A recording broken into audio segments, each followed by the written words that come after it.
Hello student, RS सौंदर्य classes में आपका स्वागत है। देखिए, आधुनिक आवास सारणी में जो इंपॉर्टेंट टॉपिक होते हैं परमाणु त्रिज्या, विद्युत ऋणात्मकता, इलेक्ट्रॉन बंधुता, आयनन विभव, विकर्ण संबंध, धात्विक गुण और धात्विकता, इन सभी टॉपिकों को आज हम इसमें क्लियर करेंगे। ये काफ़ी इंपॉर्टेंट आपके पॉइंट रहते हैं। इनसे क्वेश्चन जहाँ आवास सारणी सिलेबस में होती है, चाहे वो किसी भी क्लास में हो या आप किसी भी एग्जाम को देने जा रहे हो, इन सभी टॉपिकों से निश्चित ही क्वेश्चन बनते रहते हैं। यहाँ हम आपको बिल्कुल क्लियर करके इन सभी पॉइंटों को समझाएंगे, इन सभी टॉपिकों को समझाएंगे। यहाँ पर किस प्रकार ये वर्ग में या आवर्त में घटते हैं या बढ़ते हैं, इलेक्ट्रॉन बंधुता या विद्युत ऋणात्मकता है, तो इन सभी को क्लियर करेंगे। आप वीडियो को अंत तक देखें। अगर आपने हमारे चैनल को अब तक सब्सक्राइब नहीं किया हो तो चैनल को सब्सक्राइब कर लें। यहाँ पर हम आपको PDF फॉर्मेट में बता रहे हैं, जिससे हम आपको लास्ट में अंत में डिस्क्रिप्शन में इसकी PDF भी उपलब्ध करा देंगे। वहाँ से जाके आप PDF भी डाउनलोड कर सकते हैं और नोट करने के लिए आप स्क्रीनशॉट भी लेकर इसे नोट कर सकते हैं। तो चलिए एक एक करके सभी टॉपिकों को समझते हैं। देखिए, सबसे पहले देखते हैं परमाणु त्रिज्या को। परमाणु त्रिज्या क्या होती है? देखिए, इलेक्ट्रॉन बंधुता, विद्युत ऋणात्मकता, इन सभी टॉपिकों को समझने के लिए परमाणु त्रिज्या का समझना बेहद ही जरूरी होता है। और परमाणु त्रिज्या स्वयं में भी इंपॉर्टेंट होती है। परमाणु त्रिज्या होती है क्या, वो देखते हैं। किसी तत्व के परमाणु के नाभिक के केंद्र तथा उसकी बाह्यतम यानी सबसे जो आउटर सेल होती है, बाहरी कोश के बीच की दूरी को उसकी परमाणु त्रिज्या कहते हैं। इसे एंगस्ट्रॉम से प्रदर्शित करते हैं। जैसे कि सपोज करिए, पहले समझा देते हैं। यहाँ बीच में नाभिक है और नाभिक के चारों ओर ये कोश होंगी, इस प्रकार कोश होंगी।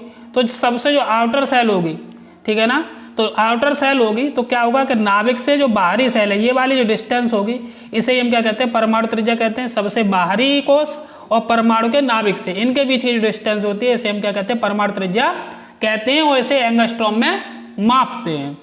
चलिए, अच्छा, और आगे समझिए। आवर्त में कंडीशन क्या होगी इसकी? आवर्त में और वर्ग में देखते हैं किस प्रकार परमाणु त्रिज्या घटती है बढ़ती है। देखिए, पहला पॉइंट देखते हैं। बात कर रहे हैं हम आवर्त की। तो आवर्त में बाएं से दाएं चलने पर, हमेशा आपको याद रखना है, आवर्त सारणी में 7 आवर्त होते हैं और 18 वर्ग होते हैं। और आवर्त में कैसे चला जाता है? बाएं से दाएं, इस प्रकार से। आवर्त में बाएं से दाएं चलने पर परमाणु त्रिज्या क्या होती है? घटती है। परमाणु त्रिज्या हमेशा क्या होती है? घटती है। उसका रीजन भी है, क्यों घटती है वो भी हम देखेंगे यहाँ पर। क्योंकि बाएं से दाएं चलने पर होता क्या है, परमाणु त्रिज्या घटती क्यों, उसका रीजन है क्योंकि नाभिकीय आवेश बढ़ने के साथ साथ बाह्यतम जो कोश होता है या फिर कक्ष होता है, इलेक्ट्रॉनों की संख्या भी बढ़ती है। जैसे नाभिक है तो नाभिक पर प्लस चार्ज तो बढ़ेगा ही, साथ में जो बाहरी कोश है, जैसे मान के चलिए यही बाहरी कोश है, तो इसमें जो इलेक्ट्रॉन है इनकी संख्या बढ़ जाती है। इस पर भी प्लस चार्ज बढ़ेगा, इस पर भी प्लस चार्ज बढ़ेगा, इस पर भी नेगेटिव चार्ज बढ़ेगा, यानी इलेक्ट्रॉन बढ़ जाएंगे। उससे क्या होगा? जिसके कारण बाहरी कोश के इलेक्ट्रॉनों को आकर्षित करने की क्षमता भी बढ़ जाती है। क्योंकि पॉजिटिव, यहाँ पॉजिटिव चार्ज बढ़ा, यहाँ नेगेटिव बढ़ा, तो आकर्षण करने की क्षमता बढ़ जाएगी। और जब आकर्षण करेगा तो इसकी जो आउटर सेल है वो कैसी हो जाएगी? नज़दीक आ जाएगी। जब आकर्षित करेंगे इलेक्ट्रॉन को नाभिक प्लस और माइनस, तो इसकी जो शेप है वो कैसी हो जाती है? कम हो जाती है। जिसके कारण क्या, अर्थात परमाणु त्रिज्या भी घट जाती है। और जब साइज घटेगा तो नाभिक से बाहरी कोश के बीच की दूरी भी क्या हो जाएगी? कम हो जाएगी, जिससे परमाणु त्रिज्या घट जाती है। देखिए, उदाहरण के तौर पर ये लिखा हुआ है कि जो सेकंड आवर्त के तत्व हैं, जैसे Li है, सेकंड आवर्त का तत्व होता है, Be है, B है, कार्बन है, नाइट्रोजन है, ऑक्सीजन है और आपका ये फ्लोरीन है। यही तो होते हैं सेकंड आवर्त के तत्व। तो यहाँ पर देखेंगे क्योंकि जो त्रिज्या है वो घटती है, तो इसलिए Li की जो त्रिज्या है वो अधिक होगी, परमाणु त्रिज्या। उससे कम किसकी होगी? Be की। उससे कम किसकी होगी? B की। उससे कम C की, फिर N की, फिर O की, फिर F की। यानी कि आवर्त में जो परमाणु त्रिज्या होती है वो कैसी हो जाती है? घटती जाती है। रीजन आपको समझ में आया होगा। चलिए, अब देखते हैं वर्ग में। वर्ग में ऊपर से नीचे चलने पर, वर्ग में ऐसे चलते हैं ऊपर से नीचे चलने पर परमाणु त्रिज्या क्या होती है? बढ़ती है। उसका रीजन है, रीजन भी समझते हैं। क्योंकि जैसे जैसे नाभिकीय आवेश बढ़ता है, नाभिक पे तो चार्ज बढ़ता है, प्लस चार्ज बढ़ता है, कोई दिक्कत नहीं है। इलेक्ट्रॉन कोषों की संख्या भी बढ़ती जाती है। वहाँ पर क्या हो रहा था कि बाहरी कोश में इलेक्ट्रॉन बढ़ रहे थे, इलेक्ट्रॉन बढ़ रहे थे और पॉजिटिव चार्ज भी बढ़ रहा था, जिससे अट्रैक्शन फोर्स ज़्यादा हो रहा था। अट्रैक्शन बढ़ने के कारण, आकर्षण बल बढ़ने के कारण उसका साइज कम हो रहा था। लेकिन यहाँ पे क्या होता है कि जैसे सपोज करिए अभी एक सेल थी तो इसकी सेल बढ़ती जाती हैं, 2 हुई, फिर सेल कितनी हो गई? 3 हो गई। तो जब सेल बढ़ेगी और नाभिक पे पॉजिटिव चार्ज बढ़ा है, अब सेल बढ़ेगी। तो पहले सपोज करिए इतनी थी आउटर सेल से ये वाली जो डिस्टेंस है, अब जो डिस्टेंस है वो और बढ़ गई, ज़्यादा हो गई। जब डिस्टेंस बढ़ेगी, जब सेल बढ़ेंगे, यानी कोष बढ़ती जाती है, 4 की जगह 5 हो जाए, 6 हो जाए, 3 की जगह 4 हो जाए, 2 की जगह 3 हो जाए, यानी पहले से कोष बढ़ जाती है। जब हम वर्ग में ऊपर से नीचे चलते हैं तो कोष बढ़ेगी, तो इसके कारण परमाणु त्रिज्या भी बढ़ जाती है। क्योंकि नाभिक से बाहरी कोष की जो डिस्टेंस होती है वही परमाणु त्रिज्या कहलाती है। कोष बढ़ेंगे तो उससे त्रिज्या भी बढ़ जाएगी। इसलिए जब बात हम वर्ग की करते हैं तो वर्ग में ऊपर से नीचे जाने पर परमाणु त्रिज्या क्या हो जाती है, बढ़ जाती है। आपको क्लियर पॉइंट हुआ होगा। देखिए हमने यहाँ पर सेकंड वर्ग में बताया गया है, BE है, MG है, CA है, स्ट्रोंशियम है, ठीक है, बेरिलियम है, रेडियम है, इनमें क्या होती है, परमाणु त्रिज्या बढ़ जाती है। चलिए विद्युत ऋणात्मकता, आप सेकंड पॉइंट को समझते हैं और भी आपको पॉइंट ये बिल्कुल क्लियर होते जाएंगे। परमाणु त्रिज्या का रोल सभी में, विद्युत ऋणात्मकता पढ़ लें चाहे हम इलेक्ट्रॉन बंधुता पढ़ लें। देखिए विद्युत ऋणात्मकता क्या होती है इसे समझते हैं। किसी यौगिक, ये मेन डेफिनेशन है विद्युत ऋणात्मकता की, किसी यौगिक के एक परमाणु द्वारा, कोई भी कंपाउंड है उसका एक परमाणु होगा, परमाणु द्वारा सहसंयोजी बंध के इलेक्ट्रॉनों को अपनी ओर आकर्षित करने की जो प्रवृत्ति होती है उस परमाणु की क्या कहलाती है, विद्युत ऋणात्मकता कहलाती है, विद्युत ऋणात्मकता कहते हैं। अभी हम आपको समझाते हैं। देखिए वे परमाणु जिनके नाभिक अधिक धनात्मक होते हैं और जिनकी त्रिज्या कम होती है अधिक विद्युत ऋणात्मक तत्व होते हैं। ये पॉइंट की पॉइंट है जिससे आपको आवर्त में और वर्ग में समझने में आसानी रहेगी। पहली बात हुआ क्या, पहले वो समझे विद्युत ऋणात्मकता की डेफिनेशन एक बार हम आपको समझा देते हैं, उसके बाद में हम आवर्त में और वर्ग में आपको बताते हैं। देखिए सहसंयोजी बंध को, इलेक्ट्रॉनों को अपनी ओर आकर्षित करने की जो प्रवृत्ति होती है वही विद्युत ऋणात्मकता कहलाती है। जैसे नाभिक में प्लस चार्ज होगा, बाहरी कोश में क्या होगा, माइनस चार्ज इलेक्ट्रॉन होंगे बाहरी कोश में, तो सहसंयोजी बंध बनेगा। इसे अट्रैक्शन करने की, नाभिक अपनी ओर इस इलेक्ट्रॉन को अट्रैक्ट करेगा, आकर्षित करेगा, वही जो क्षमता होती है वही क्या कहलाती है, विद्युत ऋणात्मकता कहलाती है। और ये भी पॉइंट बता दिया कि वे परमाणु जिसके नाभिक अधिक धनात्मक होते हैं और जिनकी त्रिज्या कैसी होती है, कम होती है, अधिक विद्युत ऋणात्मक तत्व होते हैं। जैसे ये प्लस चार्ज है, ये जिस पे जितना पॉजिटिव चार्ज होगा और उसके बाद में त्रिज्या कम होगी, जैसे ये वाला है, तो इसकी विद्युत ऋणात्मकता अधिक होगी। अब इस पे पॉजिटिव चार्ज कम है और इसकी त्रिज्या ये अधिक है, तो इसकी विद्युत ऋणात्मकता कैसे होगी, कम होगी। साइज कम होगा तो विद्युत ऋणात्मकता अधिक होगी, क्योंकि उसमें सहसंयोजक बंध को आकर्षित करने की क्षमता अधिक होगी। और अगर साइज अधिक हो जाएगा तो विद्युत ऋणात्मकता कैसी है आपकी, वहाँ पर विद्युत ऋणात्मकता कम हो जाएगी, क्योंकि वह सहसंयोजक बंधों को अपनी ओर आकर्षित कम कर पाएगा। चलिए देखिए आवर्त में देखते हैं। आवर्त में बाएं से दाएं जाने पर अर्थात परमाणु क्रमांक में वृद्धि तथा बाहरी कोश में इलेक्ट्रॉनों की संख्या बढ़ने से विद्युत ऋणात्मकता बढ़ती है। समझिए, देखिए आवर्त में बाएं से दाएं जब चलते हैं तो परमाणु क्रमांक में क्या होगी, वृद्धि होगी। परमाणु क्रमांक में वृद्धि होगी तो उससे, और बाहरी कोश में इलेक्ट्रॉनों की संख्या बढ़ेगी। भी आपको बताया था कि आवर्त में यही कंडीशन होती है, प्लस चार्ज तो बढ़ता ही है, लेकिन जो कोश होती है उसमें इलेक्ट्रॉनों की संख्या बढ़ जाती है। अगर यहाँ 4 हुए तो यहाँ पे इलेक्ट्रॉनों की संख्या भी बढ़ेगी। इलेक्ट्रॉनों की संख्या बढ़ेगी तो उससे क्या होगा, अभी बताया आपका, अगर इलेक्ट्रॉनों की संख्या होगी और प्लस चार्ज होगा तो इसमें अट्रैक्शन फोर्स ज़्यादा होगा। अट्रैक्शन फोर्स ज़्यादा होगा तो इसका साइज कैसा हो जाएगा, कम। और जब साइज कम हो जाएगा, अभी बताया कि जिसकी त्रिज्या कम होती है वहाँ विद्युत ऋणात्मकता कैसी हो जाती है, अधिक हो जाती है। तो इसलिए जो आवर्त होता है उसमें विद्युत ऋणात्मकता क्या हो जाती है, इंक्रीज करती है, बढ़ती है, क्योंकि बाहरी कोश में इलेक्ट्रॉन बढ़ते हैं और नाभिक के प्लस चार्ज रहता है, जिससे अट्रैक्शन फोर्स अधिक होता है और साइज कम हो जाता है। साइज कम होने पर विद्युत ऋणात्मकता बढ़ जाती है। वही बात देखिए यहाँ पे लिखा हुआ, जैसे समझिए Li से अधिक किसकी होगी, Be की, सेकंड आवर्त की बात कर रहे हैं। उससे अधिक किसकी होगी, बोरॉन की, फिर कार्बन की, फिर नाइट्रोजन की, फिर ऑक्सीजन की, फिर फ्लोरीन की। यानी आवर्त में बाएं से दाएं जाने पर जो विद्युत ऋणात्मकता होती है वो क्या होती है, इंक्रीज होती है, यानी बढ़ती है। चलिए वर्ग में देखते हैं, वर्ग में समझते हैं इसी बात को। वर्ग में ऊपर से नीचे जाने पर, वर्ग में अगर हम ऊपर से नीचे आएँ अर्थात परमाणु क्रमांक बढ़ने से, ये कि प्लस चार्ज तो बढ़ेगा, दोनों ही कंडीशन में प्लस चार्ज बढ़ता है, लेकिन कोषों की संख्या बढ़ती है। हमेशा याद रखना, वर्ग में कोषों की संख्या बढ़ती है। अभी 1 है, फिर 2 हो जाएगी, फिर और भी हो जाएगी, यानी कोषों की संख्या बढ़ जाती है वर्ग में चलने पर। और उसमें क्या होता था, कोष में इलेक्ट्रॉन बढ़ते हैं आवर्त में। तो जब कोष की संख्या बढ़ेगी, पहले एक कोष है, फिर इसके बाद में और कोष बढ़ेगी, फिर और कोष बढ़ेगी, तो उससे क्या होगा, उसका परमाणु साइज बढ़ जाएगा। कोष बढ़ेगी तो परमाणु साइज बढ़ जाएगा, और जब परमाणु साइज बढ़ जाएगा तो क्या हो जाएगी, विद्युत ऋणात्मकता घट जाएगी। तो वही बात लिखा है कि वर्ग में अगर हम ऊपर से नीचे जाएं, जैसे Li है, Na है, K है, Rb है, Cs है, Fr है, तो Li का अधिक होगी विद्युत ऋणात्मकता, उससे कम Na की होगी, फिर K की होगी, फिर Rb की होगी, फिर Cs की होगी। वही बात लिखी हुई है यहाँ पर, Li की अधिक है, Na की अधिक है, K की ऐसे इस प्रकार से घटती जाती, किसमें, वर्ग में। ये हमने विद्युत ऋणात्मकता को देखा। चलिए अब समझते हैं इलेक्ट्रॉन बंधुता। काफ़ी अधिक इंपॉर्टेंट पॉइंट है और definition with example is question यहाँ से पुटअप होते रहते हैं प्रत्येक परीक्षा में। चलिए देखते हैं इलेक्ट्रॉन बंधुता समझते हैं। इलेक्ट्रॉन बंधुता, किसी उदासीन गैसीय परमाणु की बाहरी कोश में एक अतिरिक्त इलेक्ट्रॉन प्रवेश करने के फलस्वरूप ऋणायन बनने पर उत्सर्जित ऊर्जा को उस तत्व की क्या कहते हैं, इलेक्ट्रॉन बंधुता कहते हैं। यानी कि कोई परमाणु होगा, उसकी बाहरी कोश में एक इलेक्ट्रॉन प्रवेश कराना है, एक इलेक्ट्रॉन देना है, और एक इलेक्ट्रॉन देने पर ऋणायन बनेगा निश्चित सी बात से। उससे उत्सर्जित ऊर्जा, जब ऋणायन बनेगा तो ऊर्जा उत्सर्जित होगी, जो ऊर्जा उत्सर्जित होती है उसे हम क्या कहते हैं, इलेक्ट्रॉन बंधुता कहते हैं। इसे ई या फिर ई ए, क्योंकि इलेक्ट्रॉन एफिशिएंसी होती है, ई या ई ए से प्रदर्शित करते हैं। इलेक्ट्रॉन बंधुता को ईवी यानी इलेक्ट्रॉन वोल्ट में मापा जाता है, इसका मात्रक की तरीके से मान सकते हैं। जैसे Cl प्लस ई माइनस, क्योंकि जो परमाणु है Cl का क्लोरीन का, इसमें इलेक्ट्रॉन दिया जा रहा है, इलेक्ट्रॉन दिया जाएगा तो क्या बना लेगा, ऋणायन यानी Cl माइनस बना लेगा, प्लस जो ऊर्जा उत्सर्जित होगी E, वही क्या कहलाएगी, इलेक्ट्रॉन बंधुता कहलाएगी। यहाँ पर इस रिएक्शन में यानी क्लोरीन में जब एक इलेक्ट्रॉन दिया जाता है तो इससे कितनी ऊर्जा उत्सर्जित होती है, 3.61 इलेक्ट्रॉन ऊर्जा उत्सर्जित होती है, यानी इसकी जो इलेक्ट्रॉन बंधुता है वो कितनी है, 3.61 इलेक्ट्रॉन वोल्ट है। चलिए इसके लिए देखिए आवर्त और वर्ग में समझने के लिए की पॉइंट क्या है इसका भी।